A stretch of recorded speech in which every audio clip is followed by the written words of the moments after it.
We are live tonight and we have a great agenda. For example, would you like to know how to find the most effective strategies and tools for identifying and leveraging YouTube trends? You say yes, then you are in the right place. We are here tonight to show you how to do that. And let me show you my screen.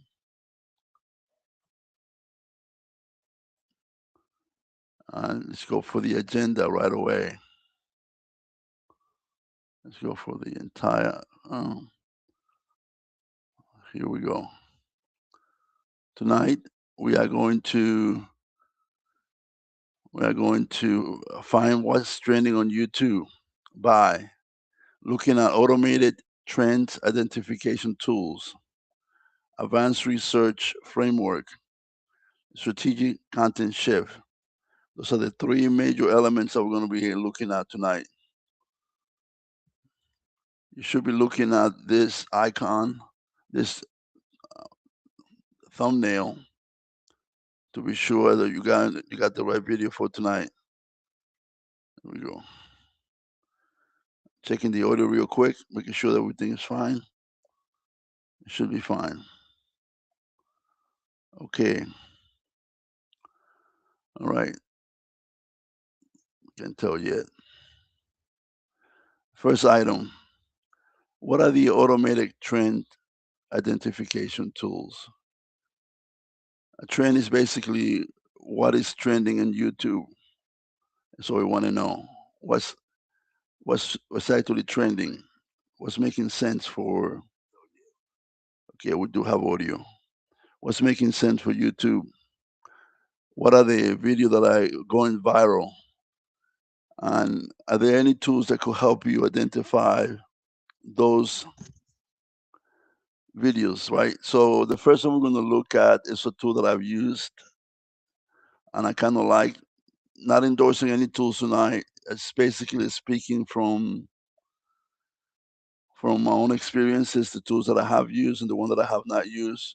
I would tell you clearly, even if I looked at it briefly, I'll give you some information about it. It's up to you to make a decision what to do with them. Uh, vidIQ tracks what's called views per hours, or VPH, rather than the total views, to identify content that's gaining momentum now.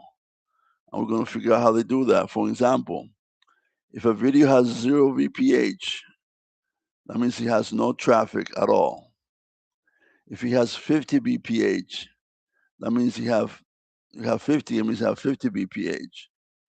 And if it has 1,000 BPH, it is deemed that it's going viral. Okay. Now, to learn more about the tool, they have vidIQ has a free course that you could join in the vidIQ Academy that can teach you how to use every feature so you can streamline your channel for growth. Now, I've taken some of the courses that are very good. They really help you focus your mind as to what needs to be learned. And there's a couple of things that you will see. For example, they have the 2x that let you know the virality of the actual video. They could help you with your title. They could help you with the thumbnail. And as you see here, they give you multiple videos that gives you the reality information uh, to see that. I'm gonna try to show it real quick. That's basically it. They do a lot more stuff, but basically, those are some of the tools that they have in here. You could see you could create a new chat, which is would be right in this area. You can type anything you want, get more views. Say if you're interested in more views, you could just click on it and ask for it. How do I get more views, for example? Oh, that won't give me an error. I want to be sure I'm not really distracting for what we're doing tonight. So let me go back to my video here for a second. Let me stop sharing. I want to see if I could get the music going.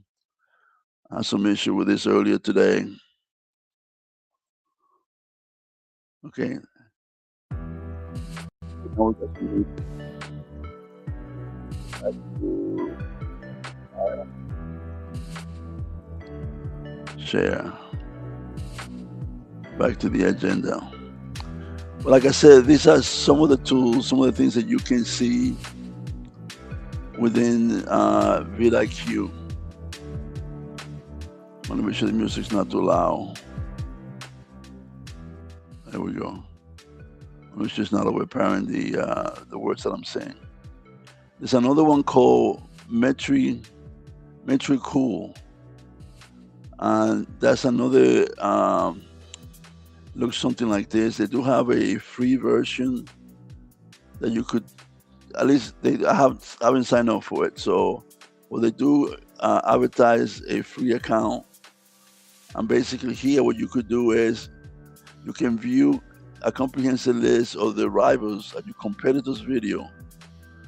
You know, if you track your competition like you should, you could look at the videos, a list of the video, and make a determination that might help you as to see what's trending for you in your niche.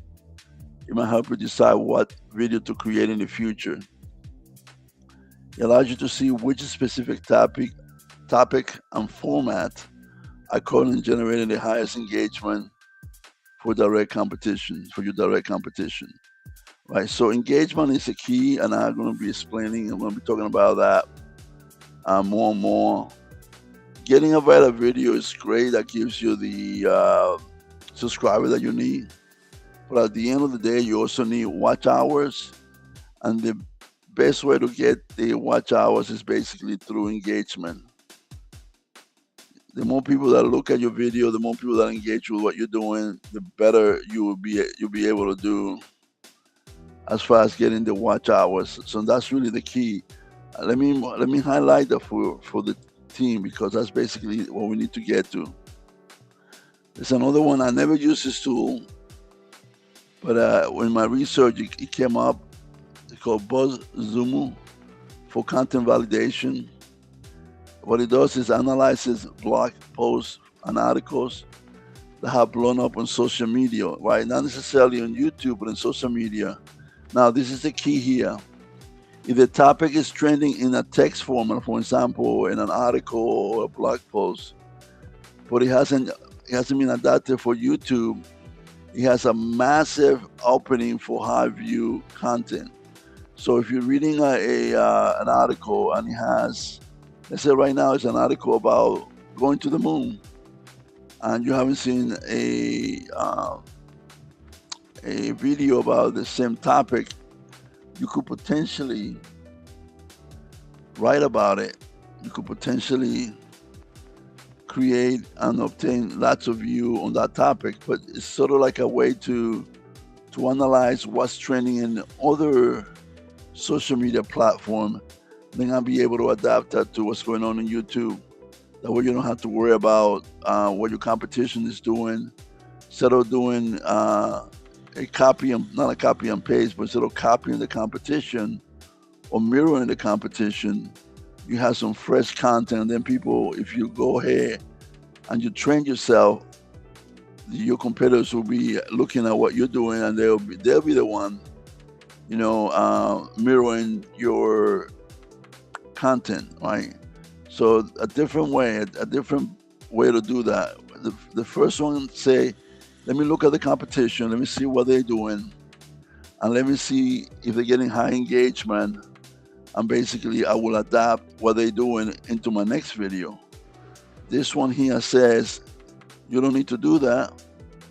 Go look, analyze what's going on in the print media, and then make a judgment call whether or not that trend is happening in YouTube. If it's not, create a video, and that will help you provide fresh content that will give you an opening for high view and things of that nature. Different view, totally fresh, totally out of the box. That was the first topic we talked about, right? The first one we talked about on our list was the automatic trend identification tools. There are more than that. This is not the only one. We're not done yet, but we just want to be sure we talk about that.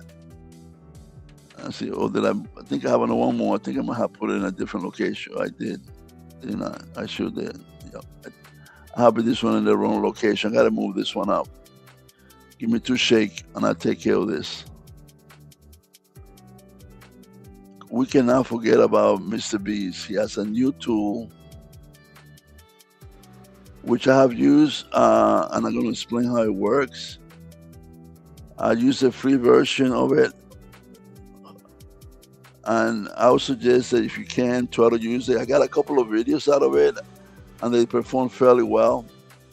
It's called View Stats, and you can look for the top list. You could look, let's see if I could show this right here. The best part is, you can look at the top channel. What are the top channel? If you want to figure out who 5 million and plus and who is doing the best. Now you can also set up you can look at your competition. You could include, you could filter by your competition if you like, or by subscriber. There are different ways to search for that. Now the one that I think is kind of cool is this one here, top videos. You could take a look at the top videos, like for example, Spider-Man, one of my favorite movies, 71.8 million views, right? Video. Obviously, that is probably copyrighted, but it doesn't matter. At least you can look at others. You can look at others that may not be copyrighted. I might give you an idea as to, what to write now. What this is important here is this. When it was uploaded, Spider-Man was uploaded 6 days ago, and it has 7.8 million views. It's not like other tools that they tell you, yes, you have a 1 million view, but they actually got uploaded a year ago or 2 years ago, which in essence is not a true indication of what is actually trending today, this week. This one here was 3 days ago. And as you can see, most of these are fresh video, friendly or not friendly. 7 days ago, 34 million views. And I think that's what's really good about this, is the freshness of the video that you could get, and then you could analyze your top channel with that way. Let me see something else in here. There's a way to look at your competition. You'll create a view that will track your competition, so you could track long videos, right? And you could track short videos as well, right? So this one is obviously a short right here, the Spider-Man one, a long video. Now the one thing about this one is you could track and when you look at those videos, you could look at the length of the video, you could look at the style that they're using, and you could try the determination, is that something that will work for your niche? So lots of good information on this channel, and I'm speaking about it a little bit more because I'm familiar with it. I used the free version and I really liked it, and I continue to use it to create some of my content. So, by the way, I'm not getting paid by View Stat. I'm just letting you know my own experience about it. So under this section, we looked at vidIQ, which I use extensively for a lot of things, including looking at trending video. We looked at Metricool to look at competition intelligence. We look at BuzzSumo for content validation, which is a new way to do that. If you haven't tried that, looks like you may want to look into it. And then we looked at View Stat by Mr. Beast, which basically gives you a lot of information. And like, for example, this is an example of a channel. He actually uses his channel. You could look at a channel specifically. You could search for your channel and it will tell you how many subscribers you have, your total views, and then it also tell you about your competitors if you set up the filter for that. Good tool. Second topic of the night: advanced research framework. The first topic here is hunt for a small channel that have achieved viral success. Right? It is easy, for example, for a channel that has a million, like Mr. Beast, for example. Let me go back over here. We were looking at his channel, right? Which is not the top. Where's Mr. Beast here? I don't see it. He wasn't the. Oh, here it is. It's number 3, right? He has 474 million subscribers. He has 116 billion views, right? So it is easier to look at his channel, but it's very hard to duplicate the things that he does if you are a small channel like myself.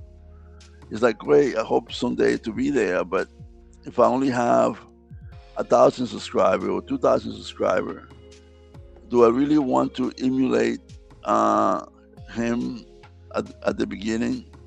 Or do I want to look at a smaller channel, right? And see what is successful to them. Now, in vidIQ, I could ask it to look for, and I'm not doing it right now because I don't know exactly what's going to come out.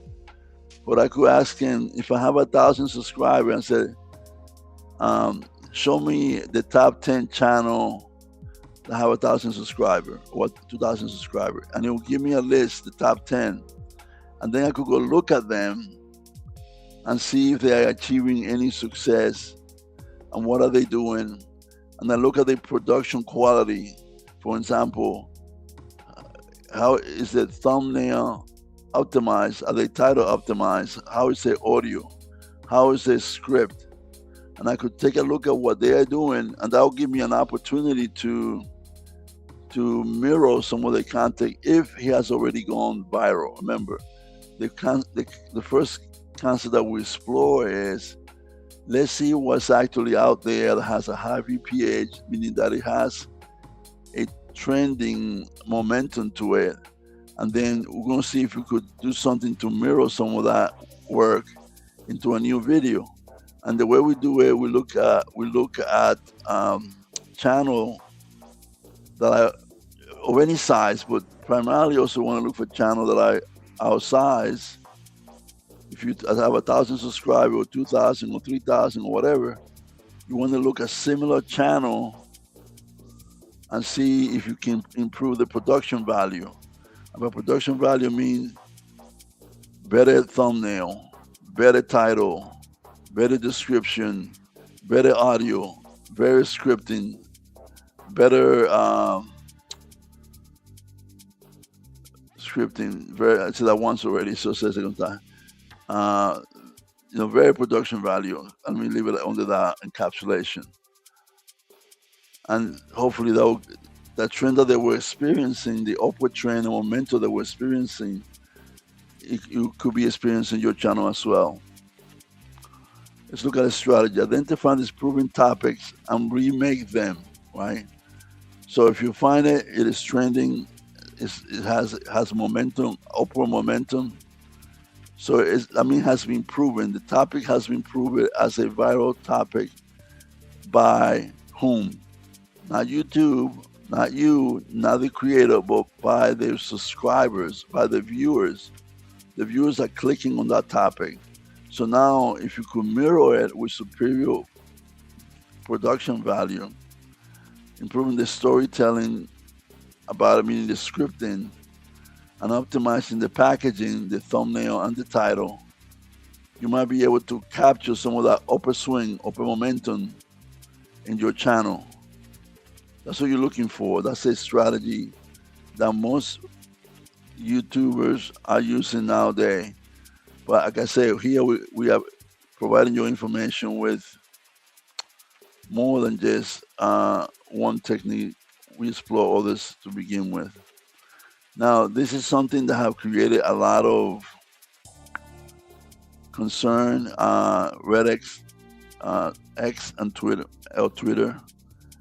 So, but the good thing about it is Reddit and Avanca use visualization tool like Avanca to find related subreddit trending like monk mode or dopamine detox.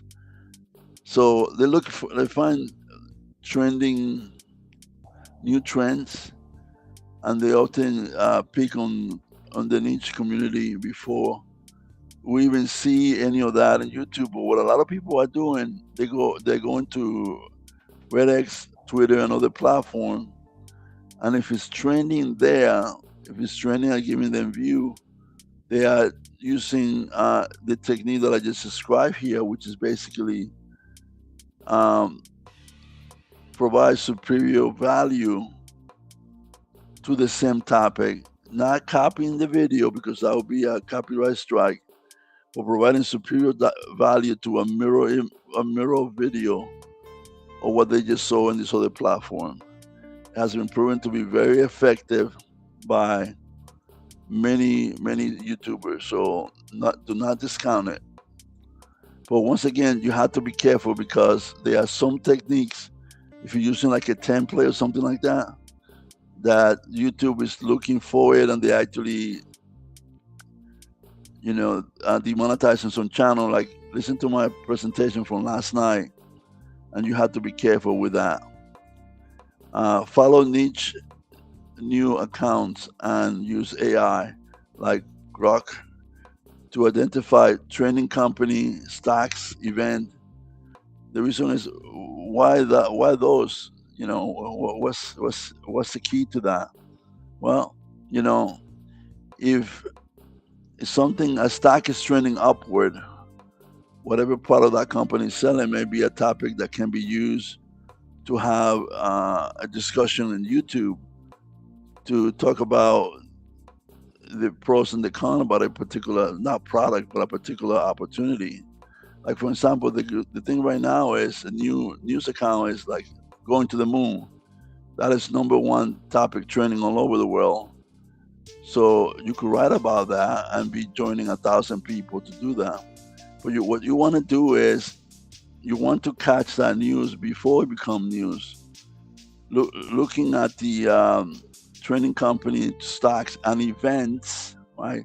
Going to the moon is an event, and keep track of that. And basically, what you want to do is begin to write about it before it becomes the event, and that way, when the event occurs, you have accumulated worth of knowledge about the topic, and you might be able to rejoin the conversation and get some back and forth from your viewers, and you create against engagement. Engagement is the key to view time, view hours, and that's what you want. So that's a different way to get the information that you're looking for, which has worked with some people. Okay, looking at stocks, event, and company are indicator that those events, those stocks, those company will become in high demand, and that will create new content on YouTube for you to do. So, although a lot of us are using, looking at other platforms and cross-pollinating the information that happen to be in those platforms like Reddit, Twitter, and X, and Grok, and bringing some of that topic and some of that technique into YouTube, you have to be careful. You have to do it right, because you cannot be tagged with copyright violation or inauthentic content or nothing of that nature. So listen to my live feed from last night, and you should be able to be in good standing on that. Also, 2 nights ago, I talked about copywriting and how to avoid getting a copyright hit on YouTube. Another thing you want to do, Amazon Kindle validation. You want to check the top selling nonfiction list in the Kindle store. Book with high rating account for indicate a massive underserved audience looking for information on those specific topics.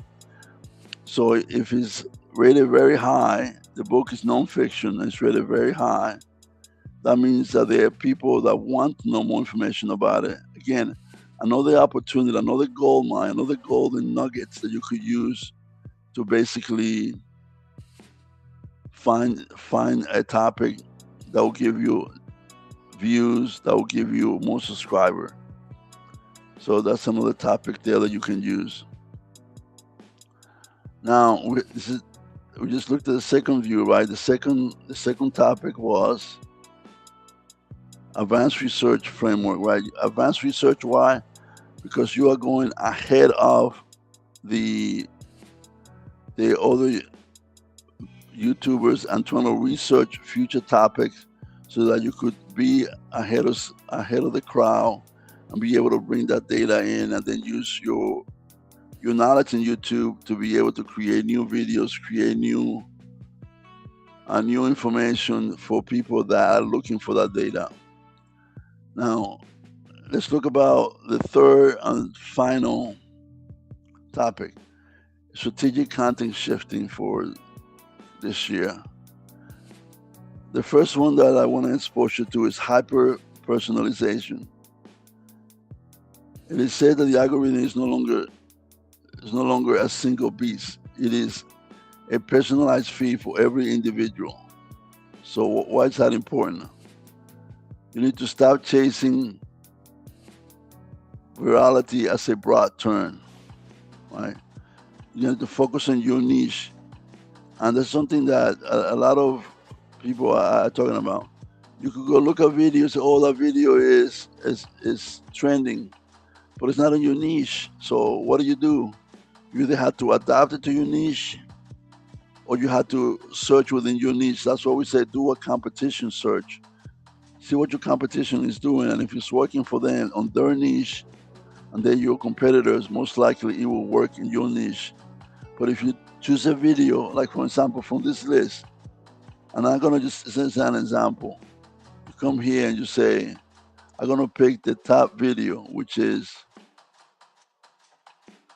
I just lost it. Oh well, you stop. Oh, here it is. And I'm gonna go back to Spider-Man because I love Spider-Man. I'm gonna create a short about Spider-Man. Well, number one, you might get a copyright strike because that's a copyrightable event.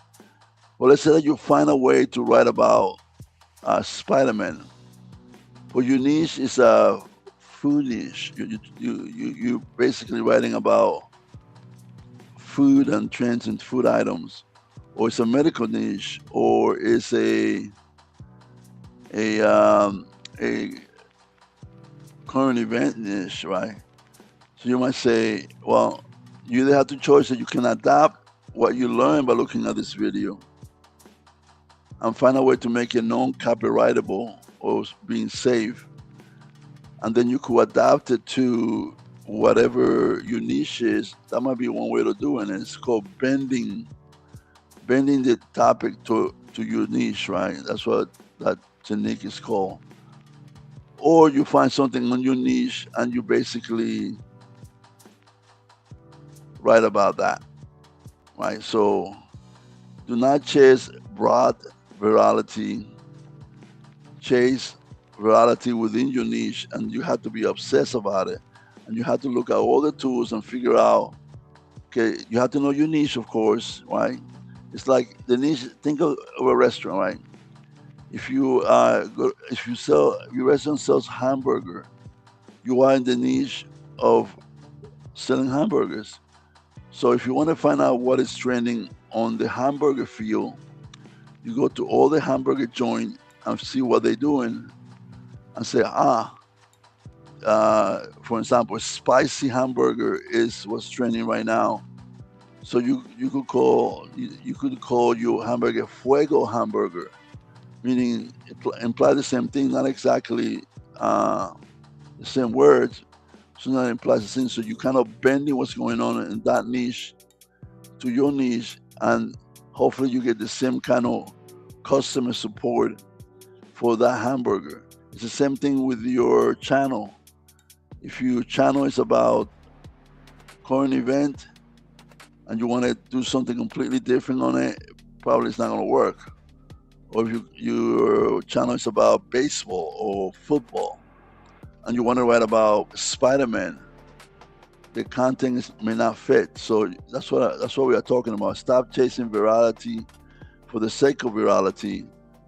Chase virality within your niche. Be obsessed about what you're doing over exactly what specific core audience, and write to your audience. Remember, back to the restaurant example. If you start serving taco at your hamburger joint, yeah, some people might eat it, but the people that went there specifically to eat your hamburger are gonna be disappointed and they're gonna go away. The same thing with your channel. If your channel is about football, let's say, you don't want to write about Spider-Man because the audience might say like, what's going on? I don't understand. And they might certainly not click on that video, and you kind of wasted your time. So that's what we mean again. Don't chase broad virality. Understand your niche and chase virality within that niche by looking at your competition. Or just create something completely new. I hope that it go viral. Now, long form is something that I struggle with all the time. How long should the long form be? Is it better to do short form instead of long form? And those are things that are going on all the time on my brain.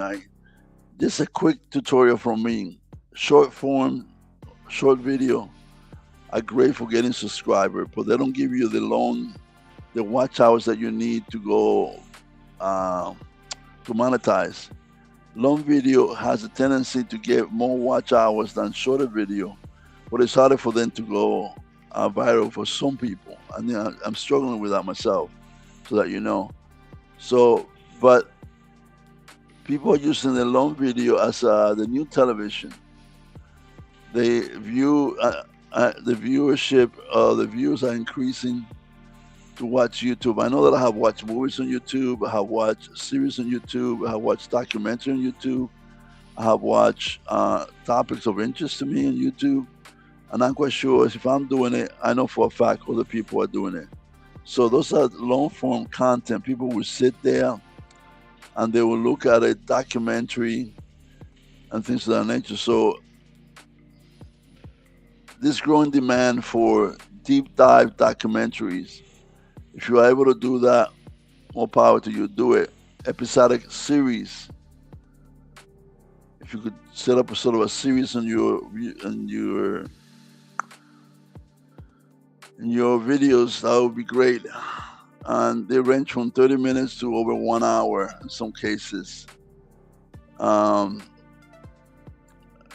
they could be less, or they could be more. I was listening to a YouTuber today, and she was saying that her master class was 5 hours. I said, wow. I had never been able to do a video that's lasts 5 hours. I'm struggling with getting to 30 minutes with some of the tools that I have. But I know how to do them. I just sort of, I share a technique with you all, depending on what tool you use to create video. Either you do it manually, that kind of could take a very long time, or you use tools like NVIDIA AI, or even this tool here, what is it called? CapCut, right? That will give you up to 5 minutes, up to 20 minutes on a video. And then you just create multiple video, and then you use a tool like either CapCut or this tool right here called DaVinci Resolve, and you just kind of spice them together. I did that for a series and it worked fairly well. That's the only way that I could get down to the 30 minutes mark. I'm close to 1 hour. So I will continue until I learn a better way to do it. That's the way that I will continue to do it. The issue with creating unique from the ground up video that lasts 30 minutes is just that it takes a lot of work to create all the script. No, it's okay to create, but to create a voiceover, to create the images, to create the videos, and then to spice them all together, it's just a time-consuming process. But if you have the time and you want to do it that way, that's great. Don't let me stop you. So long form is a new television. If you have the time with the tools, that's what you want to do. Because YouTube is a TV right now, right? We know that for a fact. But for us as creator or YouTubers, we have to be able to create content that reaches that level for our viewers, for our subscriber. Okay. Now this is something that also I tussle with every day. Rawness versus polish. So, the question is, when is it good enough? Like, you listen to Mr. Beast and he said, instead of writing the script, the video, and all that takes you 2 months, get to the point that it's good enough to publish and push it forward, right? I'm just sort of, those are not his exact words, that's my understanding of what he said. Because he said, the next video, then try to do it better than the previous video and keep improving by 1% over and over and over again. And eventually you get to be really good at what you do. Repetition help you increase your knowledge of whatever you are doing. The more that you do it, the more that you learn, and you become an expert on that subject. So, if you want to wait until your video is 100% polished and ready to go, zero mistake, you got everything that you want, great. But if it takes you a year to generate one video and that video doesn't produce the result that you're looking for, then you're stuck for another year. That if you go ahead and basically do things that create I had to take this call. No, I had to wait. That create a video that's good enough, then basically you'll be able to learn from your next video. So it's your choice whether you want to apply some roughness to what you're doing, or you want to apply some roughness to what you're doing, or you want to go ahead and basically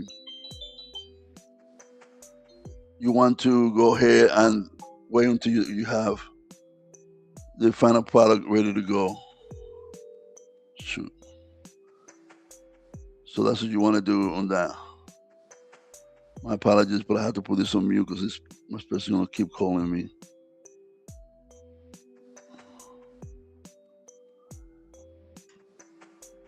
Now let's talk about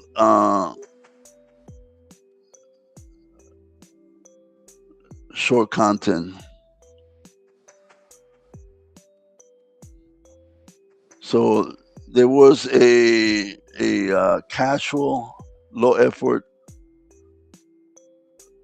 thought about shorts. Like, hey, let's just put out shorts out there. I can put out shorts, 5, 6, 7 shorts a day, and that's gonna give me some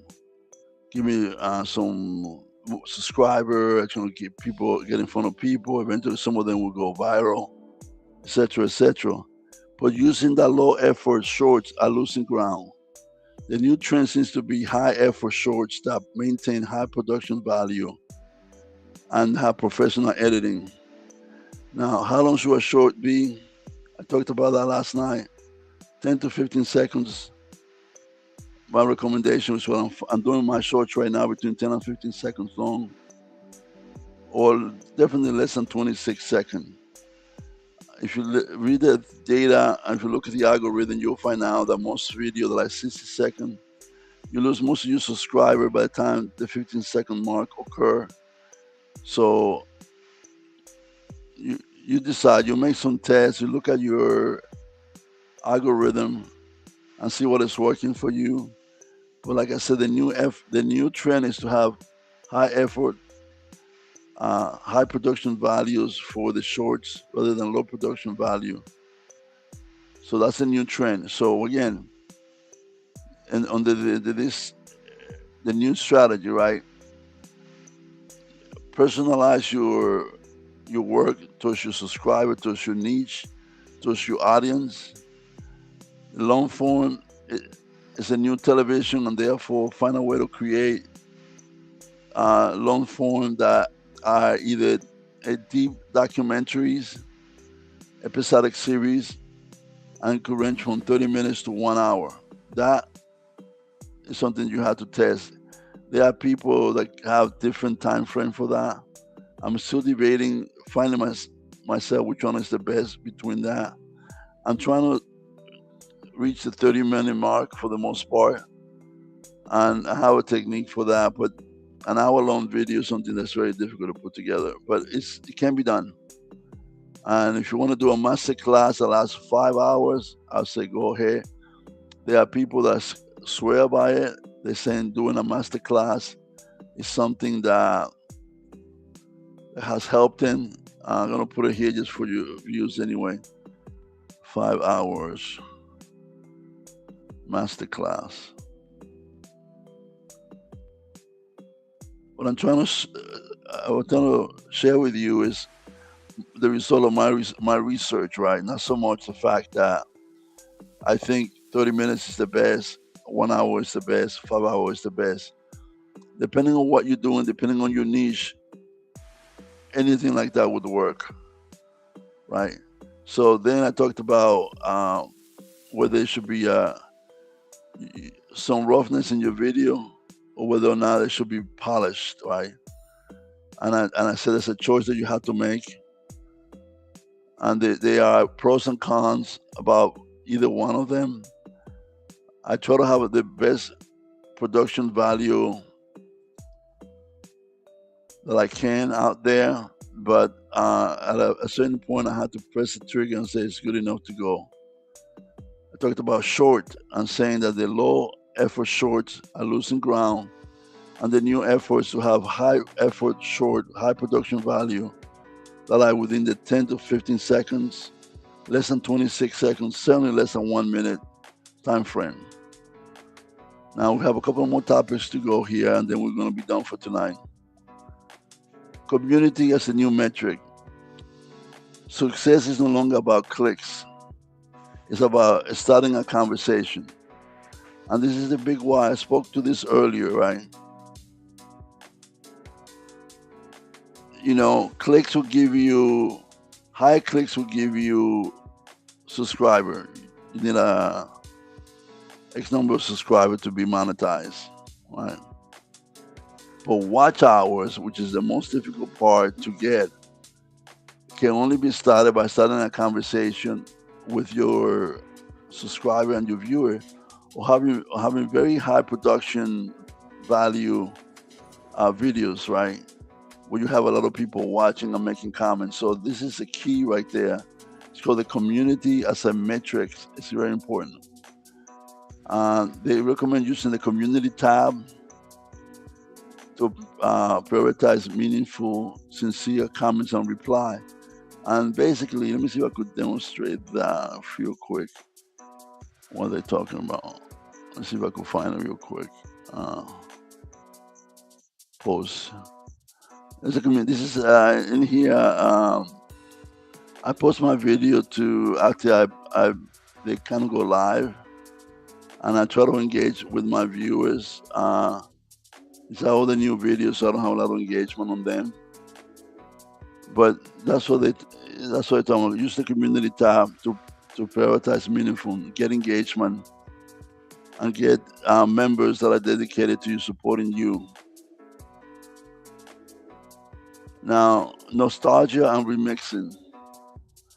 The old YouTube challenges and trends are coming back, according to this. Some of the things that I read. Creator can find success in remixing classic format into 2026 contents. I read that. I looked at remixing today, but there's so many ways to create shorts nowadays that this is although it's a trend, it can be used. Some people have used successfully. There are also many other ways to basically have success in doing that. So you have to decide if remixing is for you. Now, in short, we looked at how to find what is trending in YouTube in 2026. We look at three different areas. We look at automated trend identification tools. We looked at advanced research framework, and we look at strategic content shift for 2026. I hope this video was of value to you. Leave me a comment in the chat below, and